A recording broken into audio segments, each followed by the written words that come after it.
యోహాను రాసిన మొదటి పత్రిక 5వ అధ్యాయము 13వ వచనం నుండి 21వ వచనం వరకు. దేవుని కుమారుని నామమందు విశ్వాసముంచు మీరు నిత్య జీవము గలవారని తెలుసుకొనున్నట్లు నేను ఈ సంగతులను మీకు వ్రాయుచున్నాను. ఆయనను బట్టి మనకు కలిగిన ధైర్యం ఏదనగా ఆయన చిత్తానుసారముగా మనం ఏది అడిగినను ఆయన మన మనవి ఆలకించుననున్నదియే. మనమేమి అడిగినను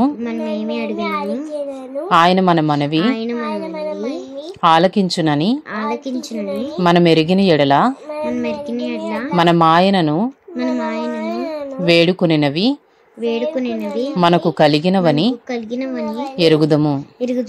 తన సహోదరుడు మరణము కాని పాపము చేయగా ఎవడైనను చూచిన ఎడల అతడు వేడుకొనును. అతని బట్టి దేవుడు మరణకరము కాని పాపము చేసిన వారికి జీవము దయచేయును. మరణకరమైన పాపము కలదు, అట్టి దాని గూర్చి వేడుకొనవలెనని నేను చెప్పుటలేదు. సకల దుర్నీతియు పాపము, అయితే మరణకరము కాని పాపము లేదు. దేవుని మూలముగా పుట్టియున్న వాడెవడును పాపము చేయుడని ఎరుగుదుము. దేవుని మూలముగా పుట్టినవాడు తన్ను భద్రము చేసుకున్నాను గనుక దుష్టుడు వాని ముట్టడు. మనము దేవుని సంబంధులమనియు లోకమంతయు దుష్టుని యందున్నదనియు ఎరుగుదుము.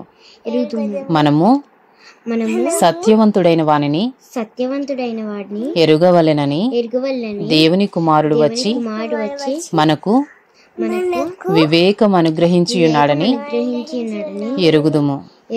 మనము దేవుని కుమారుడైన యేసుక్రీస్తునందున్న వారమై సత్యవంతుని యందున్నాము.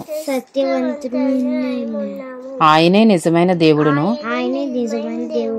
నిత్య జీవమునై ఉన్నాడు. చిన్నపిల్లలారా, విగ్రహముల జోలికి పోకుండా జాగ్రత్తగా ఉండుడి. ఇంతటితో యోహాను వ్రాసిన మొదటి పత్రిక